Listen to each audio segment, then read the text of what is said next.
मुल्क में चीनी की कीमतें रिकॉर्ड सतह पर पहुंच गई हैं। खुद हुकूमती आदाद-ओ-शुमार बता रहे हैं कि मुल्क में चीनी 140 रुपए फी किलो तक पहुंच गई है, मगर मुल्क के मुख्तलिफ इलाकों में चीनी 160 रुपए फी किलो तक फरोख्त हो रही है। हर शहर की अपनी एक कीमत है और एक शहर के अंदर भी चीनी 15-15 रुपए फी किलो के फर्क से बिक रही है।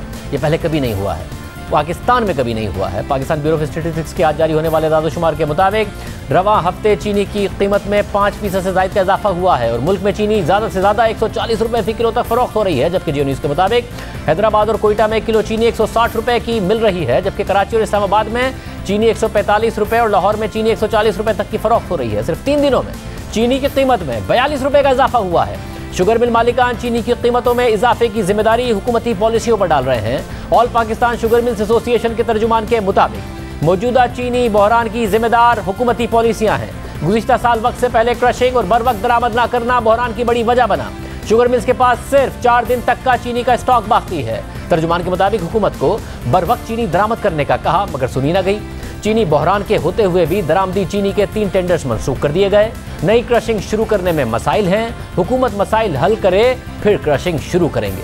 जब से तरीके साहब की हुकूमत आई है मुसलसल चीनी का बहरान है और अब खुद शुगर मिल मालिकान हुकूमत पर तनकीद कर रहे हैं, जिन्हें भरपूर फायदा हो रहा है। चीनी की कीमतों में इजाफा हो रहा है और तमाम दावों के बावजूद माफिया तहरीक इंसाफ की हुकूमत में मजीद मजबूत हो रहा है, अरबों रुपए कमा रहा है। 265 अरब रुपए का इजाफी मुनाफा सिर्फ अक्टूबर के महीने तक कमा चुका है और नवंबर में तो वो हो गया है जो तारीख में कभी नहीं हुआ है, मगर हुकूमत कुछ नहीं कर पा रही है। आज भी वफाकी हुकूमत ने दावा कर दिया कि कीमतें ज़्यादा कराची में बढ़ी हैं। फवाद चौधरी से इस्लामाबाद के हवाले से सवाल हुआ तो देखिए उन्होंने क्या जवाब दिया।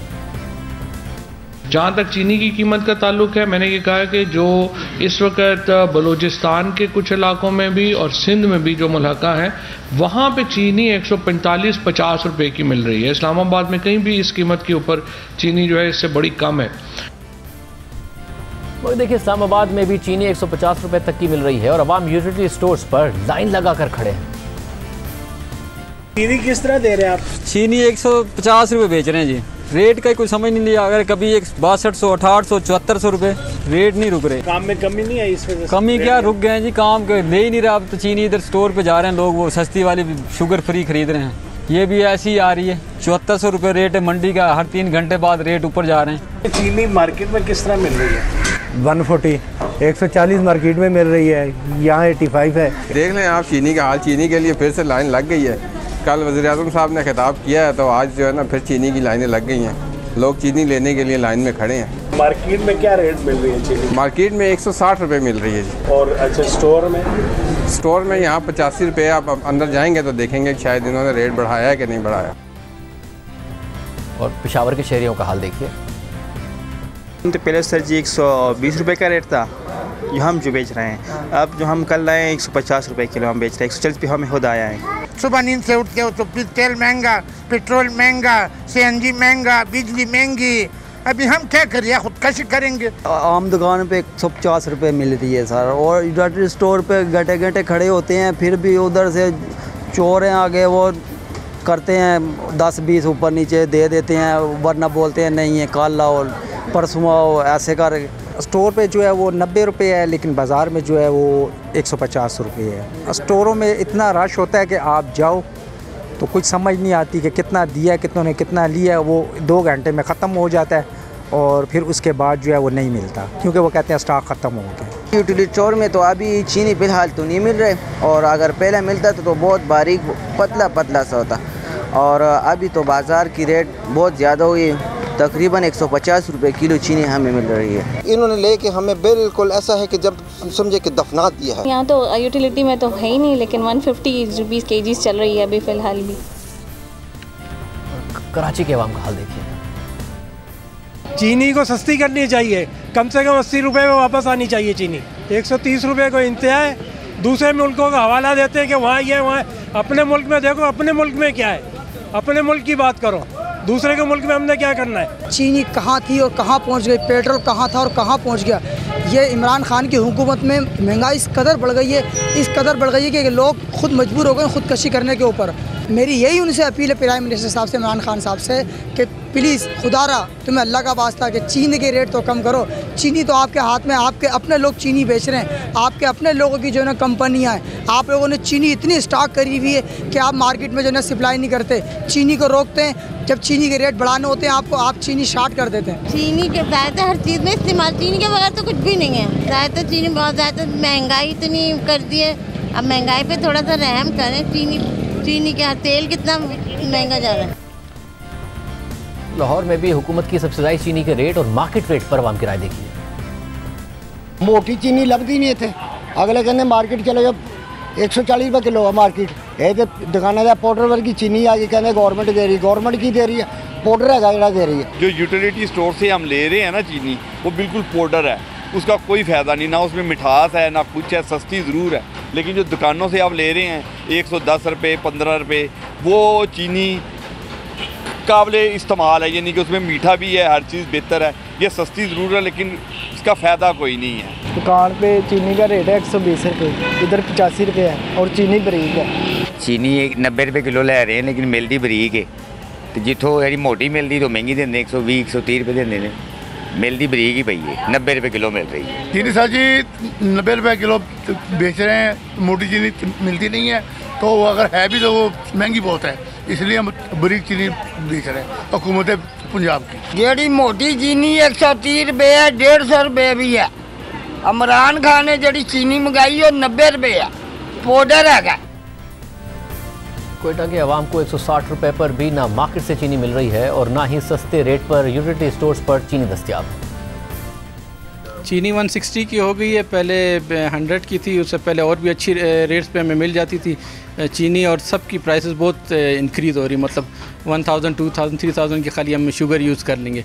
तो शायद ये हमें कहा जाए कि आप डोंट यूज़ शुगर, आपकी हेल्थ अच्छी होगी, इसलिए शायद इसके रेट ज़्यादा किए जा रहे हैं। खान साहब कहता था चोर आया, 60 रुपये चीनी थी, अब 140 है, हिसाब लगा लो।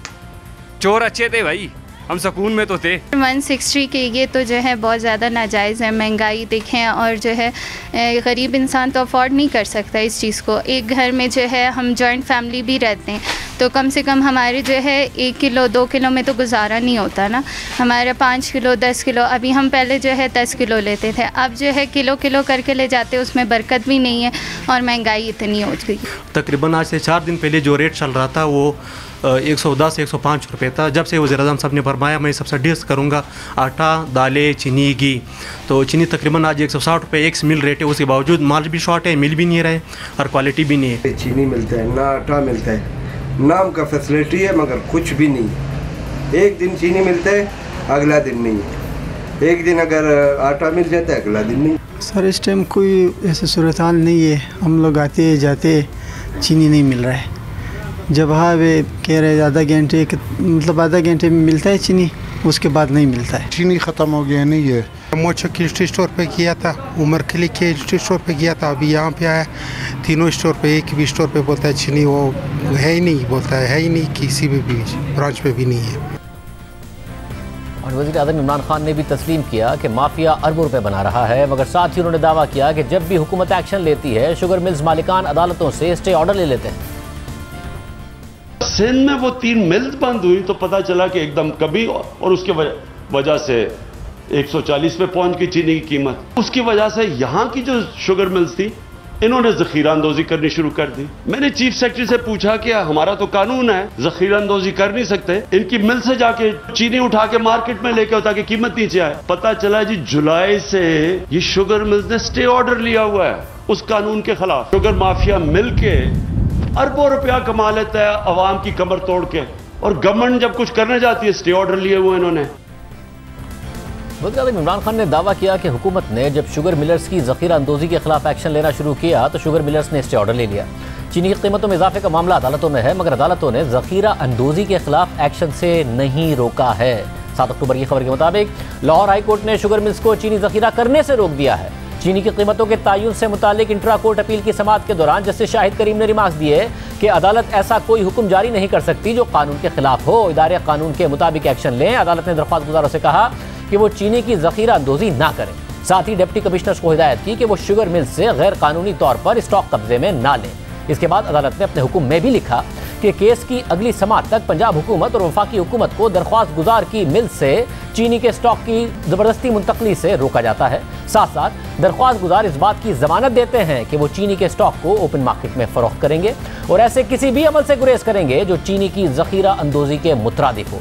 यानी अगर शुगर मिलर्स अदालती हुक्म की खिलाफ वर्जी करके ज़खीरा अंदोज़ी कर रहे हैं तो हुकूमत क्यों कार्रवाई नहीं कर रही है? क्योंकि अदालत ने इस बात से नहीं रोका है। इसके अलावा रमज़ान में भी जब हुकूमत ने चीनी की कीमत 85 रुपये मुकर्रर की और ये दावा किया कि शुगर मिल मालिकान की बताई गई कीमत के मुताबिक चीनी की एक्स मिल कीमत 80 रुपये और रिटेल कीमत 85 रुपये फ़ी किलो होनी चाहिए, और फिर लाहौर हाई कोर्ट ने भी हुक्म दे दिया कि रमज़ान में चीनी 85 रुपये फ़ी किलो की ही फ़रोख्त की जाएगी, और फिर शहजाद अकबर ने इस फैसले को बड़ा रिलीफ करार दिया और इसे मुनाफाखोरों के खिलाफ हुकूमत की पहली फतह करार दिया। फिर उम्मीद थी कि अब तो अदालती फैसला हुकूमत के हक में मौजूद है, अब हुकूमत यकीनी बनाएगी कि कम से कम रमज़ान के महीने में तो आवाम को रिलीफ मिलेगा।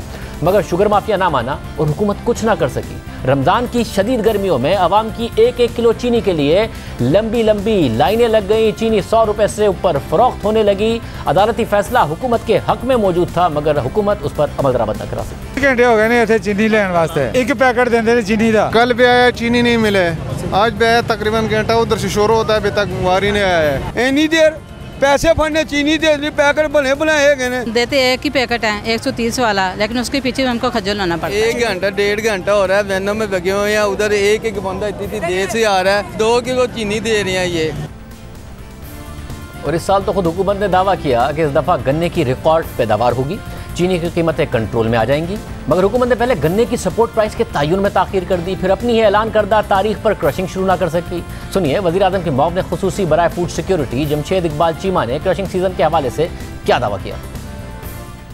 खुशखबरी देना चाह रहा हूं कि इस साल हमारे पास गन्ने की फसल बहुत अच्छी है। तारीखी तौर पर यहाँ 83 मिलियन टन गन्ना पैदा हुआ, लेकिन इस साल ये 100 मिलियन टन से ज्यादा गन्ना पैदा होगा। 100 मिलियन टन गन्ने से हम तकरीबन अंदाजा कर रहे हैं कि 9 मिलियन टन चीनी पैदा करेंगे। हमारी जो नेशनल जरूरत है वो 6.1 मिलियन टन है। सो हमारी तकरीबन को 1.5 साल की चीनी इस साल पैदा होगी, और एंड पे ये 80 रुपये या 80 रुपये से कम कीमत पे हम चीनी बेचेंगे। चीनी बेचने की इजाज़त होगी। चीनी जो है वो गवर्नमेंट के कंट्रोल में या गवर्नमेंट की मॉनिटरिंग में होगी, ताकि कोई बंदा इसको महंगा ना बेच सके। 1 नवंबर से हम शुगर मिलने चला रहे हैं। 1 नवंबर के बाद हर रोज़ रेट कम होना शुरू हो जाएगा।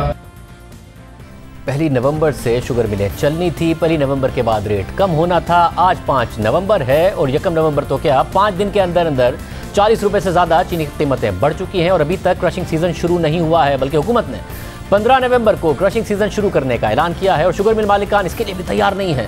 हुकूमत बर वक्त गन्ने की सपोर्ट प्राइस का ऐलान नहीं कर सकी और सिंध हुकूमत ने तो कल जाकर सपोर्ट प्राइस का ऐलान किया है। ना यहाँ क्रशिंग शुरू हुई ना पंजाब में क्रशिंग शुरू हुई। 27 अक्टूबर को द न्यूज़ में खबर शाया हुई कि सूबाई हुकूमत ने गन्ने की सपोर्ट प्राइस का नोटिफिकेशन बर वक्त जारी नहीं किया, जिसकी वजह से क्रशिंग सीजन बर वक्त शुरू ना हो सका और सप्लाई चेन मुतासिर होने के खदशे की वजह से चीनी की कीमतों में इजाफा हो रहा है और सिर्फ 3 दिनों में मिल मालिकान ने चीनी की कीमत में 7 रुपये फ़ी किलो का इजाफा कर दिया है। खबर के मुताबिक गुज़िश्ता साल पंजाब हुकूमत ने अक्टूबर के दूसरे हफ्ते में ही गन्ने की सपोर्ट प्राइस का ऐलान कर दिया था, मगर इस साल ऐसा नहीं किया। फिर पंजाब हुकूमत ने 31 अक्टूबर को गन्ने की सपोर्ट प्राइस 225 रुपये मुकर्रर करने का ऐलान किया। द न्यूज़ की खबर के मुताबिक सिंध की मुताबिक शुगर मिल्स बंद पड़ी हैं और सिंध हुकूमत की तरफ से गन्ने की सपोर्ट प्राइस के ऐलान का इंतजार कर रही हैं। सिंध हुकूमत हर साल पंजाब हुकूमत के बाद ही सपोर्ट प्राइस का ऐलान करती है, मगर सिंध में पहले क्रशिंग शुरू होती थी, नहीं हुई और पंजाब ने 15 नवंबर की क्रशिंग की तारीख दे दी है, हालांकि 1 नवंबर का ऐलान किया था। हालांकि वज़ीर आज़म के साबिक़ मामले खुसूसी बराए फूड सिक्योरिटी इस मामले में बड़े क्लियर थे कि 1 नवंबर के बाद कीमतें नीचे आएंगी क्योंकि क्रशिंग शुरू हो जाएगी। और सिर्फ यही नहीं, फवाद चौधरी ने दावा किया कि मुल्क में 1,30,000 टन चीनी का ज़ख़ीरा मौजूद है, जो 22 दिनों के लिए काफ़ी है। इस वक्त जो पब्लिक सेक्टर है, गवर्नमेंट के पास ही तकरीबन 1,30,000 टन जो शुगर है वो मौजूद है, चीनी मौजूद है। लिहाजा किसी किस्म का कोई प्रेशर नहीं है। 22 दिनों के लिए ये चीनी काफ़ी है जो हमारे पास है और 15 दिन में पंजाब में क्रशिंग जो है वो शुरू हो जाएगी। अब आज शुगर मिल्स एसोसिएशन के बयान के मुताबिक उनके पास सिर्फ 4 दिन की चीनी का ज़ख़ीरा मौजूद है और अगर हुकूमत के पास अपना ज़ख़ीरा मौजूद है 1,30,000 टन का, तो वक्त पर मार्केट पर नज़र रखते हुए फैसले क्यों नहीं किए गए। गुज़िश्ता रोज़ मुशीर ख़जाना शौकत तरीन ने कहा कि उन्होंने फौरी तौर पर दरामद की गई चीनी को फ्लड करने का कह दिया है। मैंने सेक्रेटरी इंडस्ट्री को कहा है, मैं इनको पड़ी हुई है तुम्हारे पास चीनी जो मैंने मंगवाई हुई थी, मैं कहा फ्लड करो मार्केट में, करो इनकी, मतलब ये अगर जा रहे हैं तो इनकी ज़रा नुकसान करो ना ये ताजरों का, तो वो इंशाल्लाह कल से आप देखेंगे कि they will flood the market.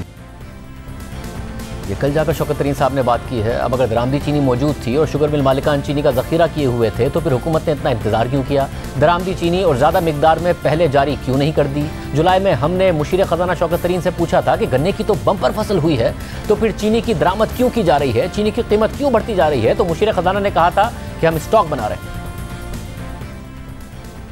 मगर आप चीनी भी इंपोर्ट करने जा रहे हैं 1 लाख टन, हालांकि 1.5 मिलियन टन का तकरीबन स्टॉक मौजूद है शुगर मिल मालिकान के पास, जो कि अगले क्रशिंग सीजन तक के लिए काफ़ी है, मगर उसके बावजूद कीमतें भी बढ़ाए जा रहे हैं, उस तरीके से इंटरवेंशन भी नहीं हो रही। इस हवाले से आप क्या करेंगे? इनको रेगुलेट करेंगे या दरामद करेंगे, क्या करेंगे? नहीं, इनको भी रेगुलेट किया जाएगा, लेकिन हम भी और भी करेंगे। देखिए, जब मार्केट को ये पता होता है ना कि इनके पास स्ट्रेटेजिक रिजर्व पड़े हैं और ये फ्लड कर सकते हैं मार्केट, फिर वो इंसान के बच्चे बनते हैं। तो हमारा काम ये है कि ये 1 लाख टन नहीं है, मैंने अभी कहा है इनको कि 1 लाख टन और करें। अभी हमारे पास जो स्टॉक है, मुझे बताया गया है कि till end of November, middle of March तक काफ़ी है। मैं कहता that's not good enough, because ये फिर इसका मतलब है हम अक्टूबर में जाके स्लिपरी स्लोप पे चले जाएंगे। तो we will have enough stocks over here so that market should know कि ये जो है प्रॉफिटियर्स हैं, ये मार्केट को डिस्टॉर्ट नहीं कर सकते। बहुत क्लैरिटी थी शौकत तरीन साहब को कि अक्टूबर में जाके एक स्लिपरी स्लोप पर हम जा सकते हैं, यानी कि अचानक बहरान आ सकता है जो आ गया। जब वज़ीर ख़जाना उस वक्त बिल्कुल क्लियर थे, तो किसने नीचे ये सारी की सारी बदइंतज़ामी की है, जिसकी वजह से कौम का नुकसान हुआ है, माफिया को फ़ायदा हुआ है, क्योंकि चीनी की दरामद के हवाले से भी संगीन नाअहली सामने आई। हुकूमत ने जनवरी में 5 लाख टन चीनी दरामद करने की मंजूरी दे दी थी, मगर ट्रेडिंग कॉरपोरेशन ऑफ पाकिस्तान मुसलसल चीनी के टेंडर्स को स्क्रैप करती रही। आलमी मार्केट में चीनी की कीमत बढ़ती रही और फिर महंगे दामों चीनी की खरीदारी की गई। 14 सितंबर को शाया होने वाली जफर भुट्टा की खबर के मुताबिक ईसीसी और वफाकी काबीना ने जनवरी में 5 लाख टन चीनी दरामद करने की मंजूरी दे दी थी, मगर चीनी के कई टेंडर्स स्क्रैप कर दिए गए और ईसीसी चीनी की दरामद में ताखीर पर तहकीकात शुरू कर चुकी है। 14 सितंबर को यह खबर सामने आई और आज 5 नवंबर है। अब तक पता नहीं चल सका है कि तहकीकात का क्या नतीजा निकला। सस्ती की जगह देर करके महंगी चीनी दरामद की गई, वो भी मतलूबा मिकदार से कम दरामद की गई, फिर सब्सिडी देकर यूटिलिटी स्टोर्स और सस्ते बाजारों में 85 से 90 रुपए में फरोख्त की गई। अरबों रुपए का नुकसान किया गया, वो भी पूरी मिकदार में नहीं मार्केट में सप्लाई की गई, जिसकी वजह से शुगर माफिया ने कीमतें बढ़ा दी, 160 रुपए तक पहुंचा दी और हुकूमत देखती रह गई। इसके अलावा आज वफाकी वज़ीर इत्तलात फवाद चौधरी ने दावा किया कि ज़्यादातर शुगर मिल जरदारी और शरीफ खानदान की हैं।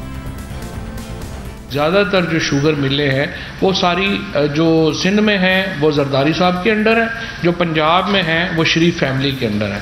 सो अनफॉर्चुनेटली जो बदकिस्मती से 15 दिन पहले जब क्रशिंग हुई है, तो इन्होंने अपनी जो शुगर मिलों का जो स्टॉक था, जो तकरीबन हम समझते हैं कि 90,000 टन इस वक्त स्टॉक जो है वो प्राइवेट सेक्टर के पास पड़ा हुआ है, उसको इन्होंने होल्ड करके ये जो कीमत है वो ऊपर की है।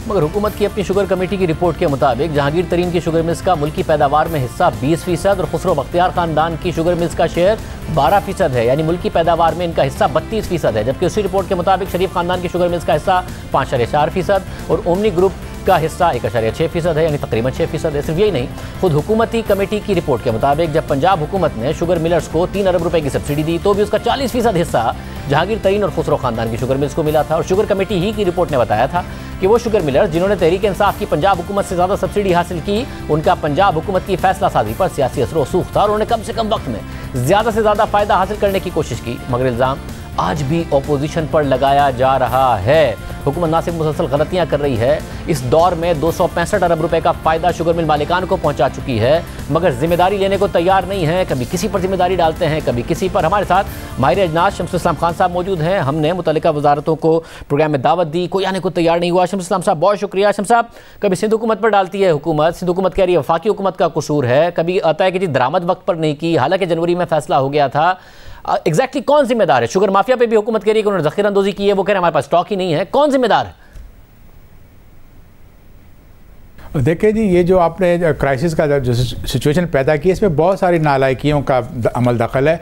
जब आपके पास लास्ट ईयर से ज़्यादा क्रॉप थी, प्रोडक्शन आपकी शुगर की अच्छी खासी हुई थी, तो उस वक्त जब हुकूमत ने डिसाइड किया कि हमने बफर स्टॉक रखने के लिए चीनी इंपोर्ट करनी है, और 5 लाख टन का पहले आया था, फिर कुछ खबरें आई कि पंजाब भी 1.5 लाख टन मंगाएगा, लेकिन फिर उन्होंने नहीं मंगाया, तो वो स्टॉक्स मंगाए गए थे बफर स्टॉक रखने के लिए। लेकिन जब आप जनवरी में डिसाइड करते हो इंपोर्ट करने का और उसको अगर आप इम्प्लीमेंट करते हो जुलाई एंड में जाके जब मार्केट बहुत ज़्यादा बढ़ चुकी थी, कुछ $100-150 का फ़र्क आ गया था, तो उसमें जब लैंडेड कॉस्ट कैलकुलेट की गई, लोकल जो स्टेक होल्डर्स है, देखें इसमें सारे होते हैं, शुगर बैरन्स भी होते हैं, आपके ट्रेडर्स भी होते हैं, स्पेकुलेटर्स भी इस मार्केट में आ जाते हैं। और जब ये स्पेस देखी कि बहुत ज़्यादा 123 रुपये की प्राइस जो है लैंडेड कॉस्ट इंपोर्टेड शुगर की होगी, तो जो लोकल चीनी थी वो कोर्स ग्रेन होती है, जिसको लोकल कंज्यूमर ज़्यादा प्रेफर करता है, वो समझता है कि ये गन्ने की चीनी है और ज़्यादा मिठास होगी, इसलिए उसकी कीमत उन्होंने ऑटोमेटिक बढ़ाना शुरू कर दी। और इसमें कुछ चीज़ें आपने देखा कि तवातुर के साथ जब मुशीर वजीर भी इस किस्म के स्टेटमेंट दे रहे हो कि महंगाई आ जाएगी और बहुत ज़्यादा महंगाई आएगी और अगले महीने ये हो जाएगा, तो उसके ऊपर जो है स्पेकुलेशन जो करने वाले लोग होते हैं वो मार्केट में जंप इन करते हैं। और वही हमने देखा कि विद इन 2 वीक्स जो है, जब मार्केट 98 की थी उससे बढ़ के कोई 142 रुपये की कल जो है एक्स मिल तक का रेट गया है, उसके बाद फिर मार्केट गिरना शुरू हुई है, तो एकदम से 10-12 रुपये गिर गए हैं। आज 130-31 रुपये की पोजीशन है इस वक्त एक्स मिल की। मतलब मगर एग्जैक्टली जनवरी में दरामद करने का फैसला किया, 5 लाख टन मतलूबा मिकदार में दरामद नहीं की, कीमतें बढ़ती चली गई, ये वजह बना है इस वक्त जो क्राइसिस आ गया, या फिर इस वक्त वाकई ज़ख़ीरा अंदोज़ी करने में कामयाब हो गए हैं और गलत कह रहे हैं शुगर मिल मालिकान के जी हमारे पास है ही नहीं स्टॉक? देखें जी, एक ऑन गोइंग आपकी एक तो टसल तो चल ही रही थी ना कि आपका जो CCP ने उसके ऊपर कोई फ़ाइन भी किया शुगर मिल्स के ऊपर, फिर कुछ इनकम टैक्स के डिमांड नोटिस भी इशू हो गए, तो वो सारी चीज़ें थी, तो इसके ऊपर जो है रिएक्ट तो करना था, इनको चाहिए था अगर इंटरवेंशन करनी थी तो जनवरी में डिसाइड किया था, जनवरी के फेब में या जनवरी में स्टार्ट कर लेते टेंडर का प्रोसेस। उस वक्त लाइफ फ्यूचर पे जो है 390 की प्राइस चल रही थी, और अगर आप मैक्सिमम थोड़ा सा आगे पीछे डिले भी करते तो आपको $400-450 की आपको चीनी मिल जाती, लेकिन वो स्क्रैप करते गए टेंडर्स, और आपने जाके जुलाई में स्टार्ट शुरू किया और इंपोर्ट की जो बड़ी महंगी तरीन प्राइसेस पे all time high Pakistani price में इतनी महंगी चीनी जब इंपोर्ट होगी तो उसकी वजह से प्राइस बढ़नी है। आपको पता है कि सीज़न जो क्रशिंग का स्टार्ट होता है वो 4 महीने का सीज़न होता है, उसके बाद ये पूरा साल इसको ये स्टॉक चलने होते हैं। हर साल एंड स्टॉक्स जो होते हैं, जो आपके क्लोजिंग स्टॉक्स होते हैं वो कम होते हैं, लेकिन इस दफ़ा क्योंकि उनके पास जवाब था मार्केट प्लेयर्स के पास कि मार्केट में जो गवर्नमेंट ने इंपोर्ट की चीनी वो महंगी है और इतनी बड़ी सब्सिडी का अमाउंट जो है वो नहीं दे सकेंगे, जिसकी वजह से उन्होंने कीमतों को बढ़ाना शुरू किया।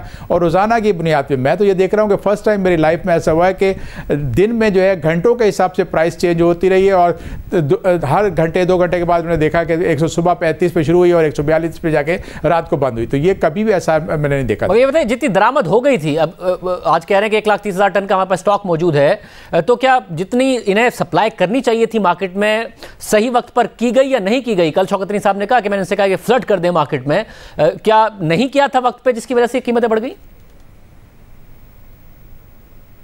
जी, चीनी तो इंपोर्ट हुई है और पाकिस्तान में हुकूमत ने जो है अपना सूबों से भी कहा था कि अगर आपने किसी ने इंपोर्ट करनी है तो कर लो, लेकिन सूबों ने इस पर इंटरेस्ट नहीं जाहिर किया, तो हुकूमत ने कोई 5 लाख टन का प्लान किया था। अब चीनी तो इंपोर्टेड आ गई है, वो यूटिलिटी स्टोर्स पे भी बेच रहे हैं, और पंजाब के अंदर कुछ सिलेक्टेड स्टोर जो हैं उनको भी 85 की दी जा रही है और 95 की वो 90 रुपीज़ की वो रिटेल कर रहे हैं। तो ये स्टॉक्स जो है इंटरवेंशन देखें उस वक्त होती है जब प्राइसेस जो है इन्फ्लेट होना शुरू हो, जब बॉइलिंग स्टेज पर अगर आ जाए और मैक्सिमम प्राइस चली जाए, उस इंटरवेंशन का कोई फ़ायदा नहीं होता। आपको चाहिए था जब चीनी जो है 100 रुपीज़ को क्रॉस कर गई और आपने यूटिलिटी स्टोर पे 90 रुपये के बाद लेना बंद कर दी थी, तो उस वक्त आपको इंटरवेंशन के लिए टाइमली आपके पास सस्ते स्टॉक होते, मार्केट में डालते, तो ये चीनी जो है मुश्किल से 110 से 115 रुपये तक रहती। लेकिन क्योंकि हमेशा हमने देखा है ये रिपीट होती हैं गलतियाँ जो है ऑफिशियल्स जो हमारे जो है वो करते हैं कंसर्न वो लोग, और उसकी गलतियों की वजह से जो है फ़ायदा जो है वो उन लोगों को जाता है जो स्पेकुलेशन करते हैं, और स्पेकुलेशन की वजह से मासिस के ऊपर प्रॉब्लम आती है। आप देखें हर चीज़ में ये हो रहा है। बहुत शुक्रिया शमस इस्लाम खान साहब की राय आपने सुनी। प्रोग्राम में ब्रेक शामिल करते हैं और हम पर बात करेंगे।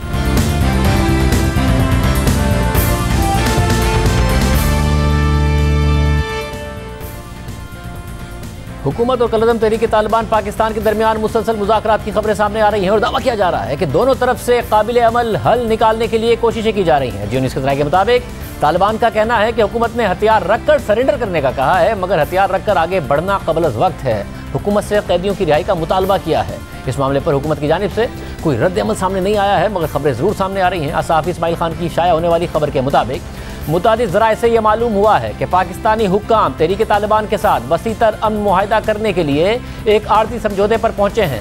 ताकि 20 साल अस्करियत पसंदी का खात्मा किया जा सके। खबर के मुताबिक ज़राए का कहना है कि तकरीबन 2 हफ्तों तक अफगानिस्तान के खोस्त सूबे में दोनों तरफ से बराह रास्त बातचीत की गई है, जिसके नतीजे में एक आर्जी समझौता हुआ है कि मुल्क भर में जंग बंदी का ऐलान किया जाए, जो तहरीक तालिबान पाकिस्तान के कुछ जंगजुओं की रिहाई पर मशरूत होगा ताकि एतमाद साजी की फिजा कायम हो सके। खबर के मुताबिक अब तक ये बात वाज़ेह नहीं है कि पाकिस्तान की तहवील में से कितने अस्करियत पसंदों को रिहा किया जाएगा, लेकिन ज़राए का दावा है कि उनकी तादाद 24 अफराद से ज़्यादा नहीं होगी और ये मामूली जंगजू होंगे, ना कि सीनियर या दरमियानी दर्जे के कमांडर्स होंगे।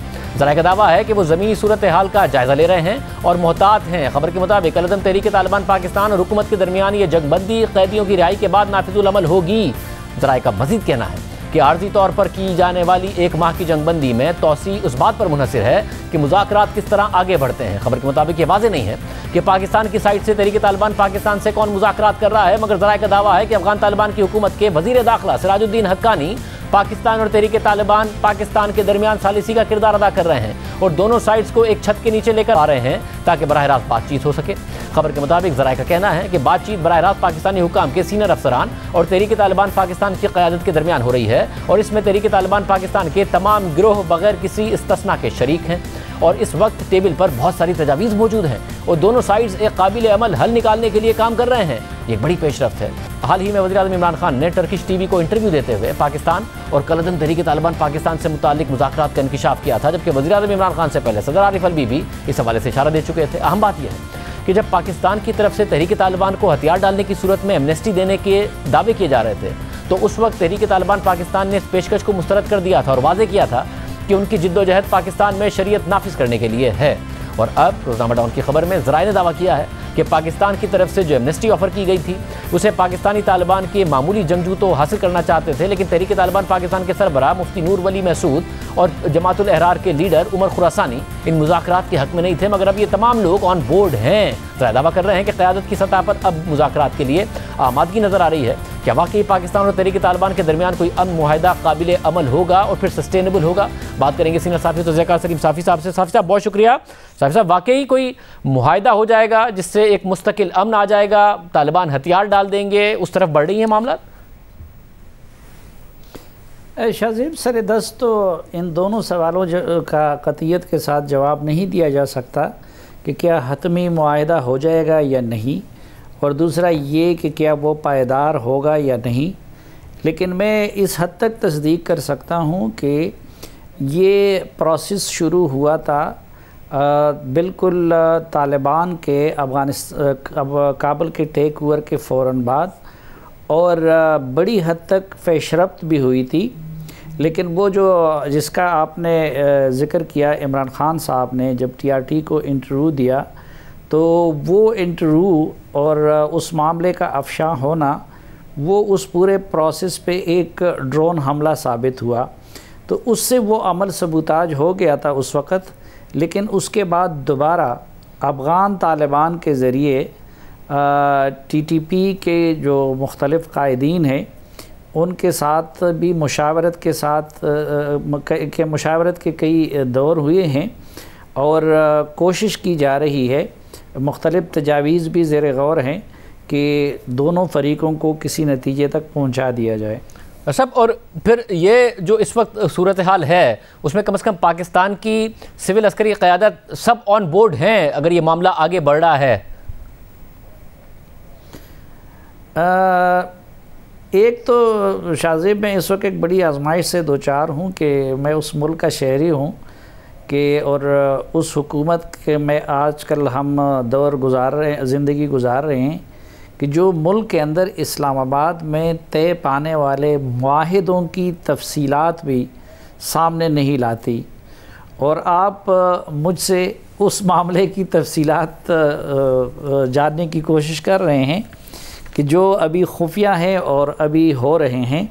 मैं सिर्फ आपको इतना बता सकता हूँ कि बहरहाल पॉलिटिकल गवर्नमेंट का न सिर्फ ये कि उसमें कोई किरदार नहीं है, बल्कि ये भी ख़दशा ज़ाहिर किया जा रहा है कि पिछली मरतबा की तरह अगर उनको इन्फॉर्म किया गया तो शायद फ़ायदे की बजाय नुकसान ज़्यादा हो सकता है। बहुत शुक्रिया सलीम साफ़ी साहब हमारे साथ मौजूद थे, बता रहे थे कि किस तरह मामलात आगे बढ़ रहे हैं। प्रोग्राम में ब्रेक शामिल करते हैं। भारत के सेमीफ़ाइनल में पहुंचने के इम्कानात रोशन हो गए हैं, सिर्फ एक रुकावट है, क्या है बात करेंगे ब्रेक के बाद।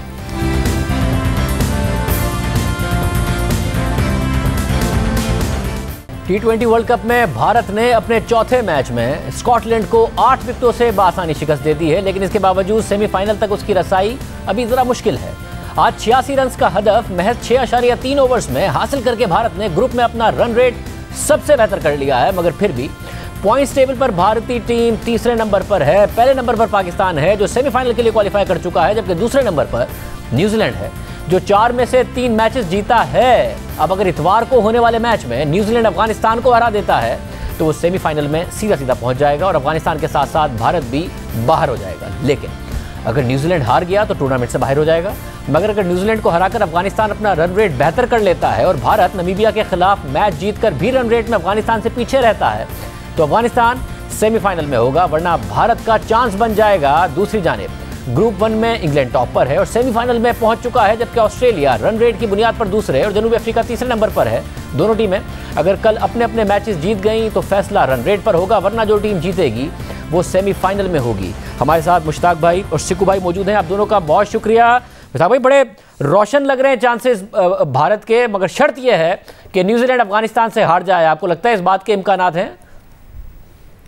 बिस्मिल्लाहिर्रहमानिर्रहीम। नहीं, अबू धाबी में मैच है और अबू धाबी की जो पिच है वो बड़ी अच्छी फ्लैट पिच होती है, उस पर बल्कि फास्ट बॉलर का गेंद निकलता है। आपने जितने भी मैच देखे हैं वहाँ पे सीम होता है, वो घास छोड़ी होती है उनको विकेट के ऊपर। तो न्यूजीलैंड को डेफिनेटली अफगानिस्तान के खिलाफ एडवांटेज कंडीशन का ज़रूर जाएगा। एंड अदर हैंड देखा जाए, आज इंडिया ने जिस तरह की रन रेट अपनी तगड़ी कर ली हुई है, रन रेट में तो तकरीबन वो अफगानिस्तान से ऊपर आ गए हैं। अब वो जो इफ़ एंड बट्स वाली गेम है वो बड़ी कई दफ़ा ख़तरनाक हो जाती है। शाहजेब, आप देखा होगा 92 के वर्ल्ड कप में हम लोग थे, हम इफ़ एंड बट्स पे आ गए थे और फिर एकदम हमारा मोमेंटम भी बन गया था। 2-3 टीमों को, बड़ी टीमों को हरा दिया था हमने। न्यूजीलैंड हारा नहीं हुआ था तो हमने जाके उनको उनकी जगह पे हरा दिया। तो आई थिंक ओवरऑल जिस इस वर्ल्ड कप में देखा जाए तो इंडिया के पास अभी भी चांस है और वो चांस इस तरीके से बन सकते हैं कि अफगानिस्तान अगर न्यूजीलैंड को हराए, क्योंकि ये डिक्टेट कर सकते हैं रन रेट के ऊपर। आई एम श्योर इंडिया को इस चीज़ की बड़ी अवेयरनेस होगी। मगर मुश्ताक भाई, आपने जो कहा कि 92 के वर्ल्ड कप में ज़ाहिर एब्सेंट बट्स लगे हुए थे, मगर जब आप लोगों का राइज हुआ और आपने मोमेंटम पकड़ा तो फिर वो मोमेंटम रुका नहीं। तो ये भारत जो 2 मैचेस हार गई थी और उसके बाद जो इन्होंने मोमेंटम पकड़ा है, अपना रन रेट ग्रुप में सबसे बेहतर कर लिया है, अगर ये सेमीफाइनल में पहुँच गए तो ये 92 वाला ना रिपीट हो जाए, ये फाइनल में पहुँच के जीत ही ना जाए कहीं। ये ख़तरनाक बात है, बिल्कुल सही कह रहे हैं आप। और इसकी वजह आज विराट कोहली का इंटरव्यू भी आपने सुना होगा, उसने विराट कोहली ने भी कहा था कि पहले 2 मैचों में 1-2 ओवर के मोमेंटम की वजह से हम मैच हार गए, बट अगर वो मोमेंटम अगर जिस तरह लास्ट 2 मैचों में हमें मिला है, अगर आने वाले मैचों में हमें चांस मिला तो ये मोमेंटम अब हम छोड़ेंगे नहीं, क्योंकि वी स्टार्ट बिलीविंग दैट कि जो हम क्रिकेट खेलना चाहते हैं वो क्रिकेट हमने खेलना शुरू कर दी है। और जडेजा ने भी वो यही कहा, बात की है कि जी हम अच्छी क्रिकेट खेलने लग गए हैं और अगर हमें चांस मिला। और ये आपकी बात सही है कि जब ऐसी टीमें यहाँ से उठती है, टीम तो अच्छी है, इसमें कोई दो राय नहीं है। You know, they are very very good team, they one of the best team in the world.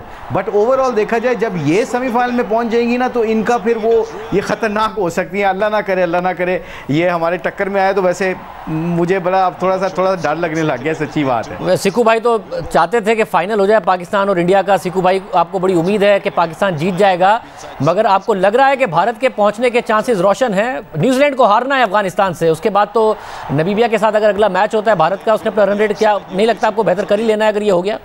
देखो शाहजेब, 2-3 चीज़ें हैं इसमें। नंबर 1 पिच, ठीक है। नहीं, सबसे पहली बात यह है कि जो गेम है वो इंडिया के हाथ में नहीं है। मतलब ये कि इंडिया ये नहीं कह सकते आप कि 2 मैच रह गए वो जीत जाए तो सेमीफाइनल में आ जाएगा, नहीं। उसका खेल आ गया है सिर्फ और सिर्फ न्यूजीलैंड और अफगानिस्तान के मैच पे। इस वक्त वो मसाज कर रहे होंगे अफगानिस्तान वालों को कि भाई तुम लोग लड़ जाओ, मर जाओ, किसी तरह ये मैच जीत जाओ। नंबर 1, इंडिया के हाथ में गेम नहीं है, गेम है अफगानिस्तान के हाथ में। अगर वो जीतते हैं तो फिर इंडिया का चांस बनता है, वरना इंडिया का कोई चांस नहीं है। Number 2 is the pitch. अभी मुशी जिस तरह कह रहा था कि वो पिच जो है वो सीमर को फेवर करेगी तो उनके लिए फ़ायदा होगा न्यूजीलैंड के लिए, मगर ये तो होस्ट ही इंडिया है।